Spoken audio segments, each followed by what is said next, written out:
if Fury can have 4 more fights, he's cleaned the era up in my view.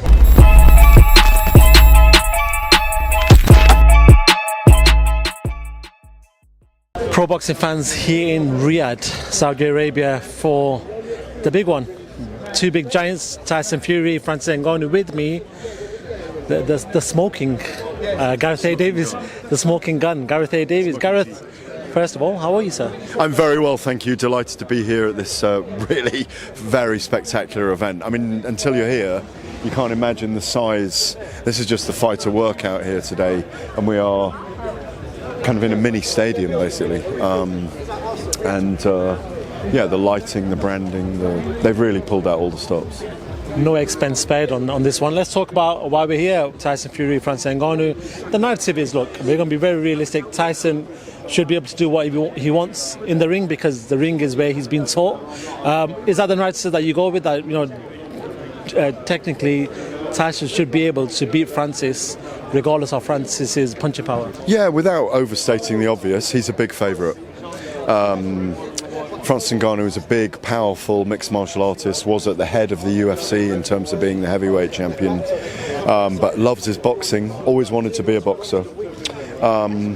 Fury has to be taking him seriously. I think he has. You look at the shape he's in. You can tell it with Tyson when his face is long and lean that he's definitely in shape and taking this very seriously.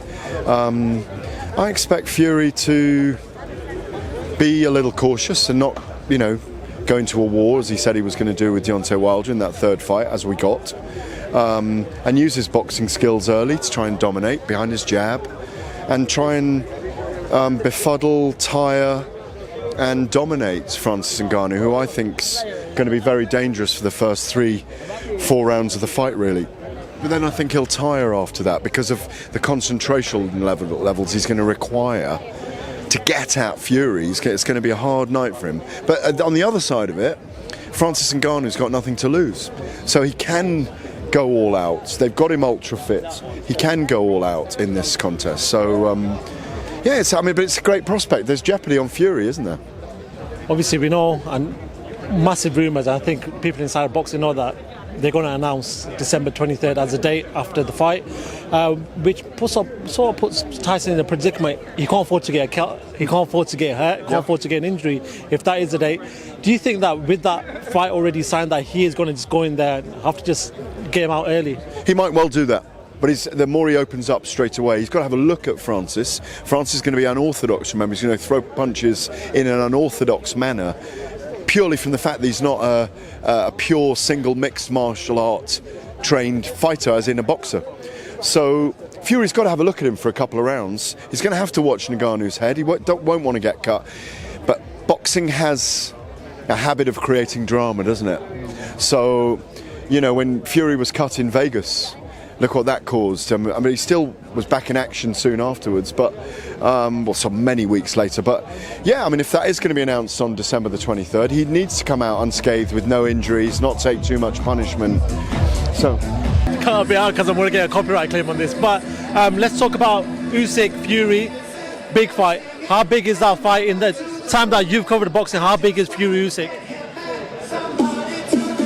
Come on, guys, got to answer. I'm going to get a copyright claim here. Look, forget the copyright agreements for now. Let's just do the interview. Ask me the question again. Fury Usyk, you've covered boxing for a long time, covered combat sport for a long time. How big is Fury versus Usyk? It's really big. It's enormous. It's a once in a quarter of a century event, certainly historically. So for me, it's going to be enormous out here. They're going to, you know, if this feels big, they're going to make it even bigger for that event. Undisputed heavyweight title, one of the crowning glory moments in sport itself. The people here, the government, Saudi season, Riyadh season, want to underpin it, underline it, put it in lights. So it's just going to be enormous. And it's an enormous event because we've got these 2 unbeaten, brilliant heavyweights fighting each other. I'll pick a winner nearer the time, but I still think Fury's number 1. I'm going to move away because I'm going to see you for the rest of the week. We saw a video from Deontay Wilder last night on Instagram where he's now calling out to Joshua saying, listen, let's just get on. Forget the politics, forget everything. We need to make this fight happen. How important is it now with Fury Usyk happening that we see a steamroll of big fights happening in the heavyweight division? I think it will happen. I think we'll see Wilder against Usyk eventually. I think we'll see Joshua. Look, he's even asked to be on some of these undercards. Everyone wants in on this time. There's 5 or 6 fights in the heavyweight division that need to happen in this era, and this is the beginning of it right now. Yes, it might be Fury against Ngannou right now, but Arslanbek Makhmudov, who's number 5 of the WBC, is on the card. Former champion Joe Parker, an ignition fight, an exciting fight with Fabio Wardley and David Adeleye.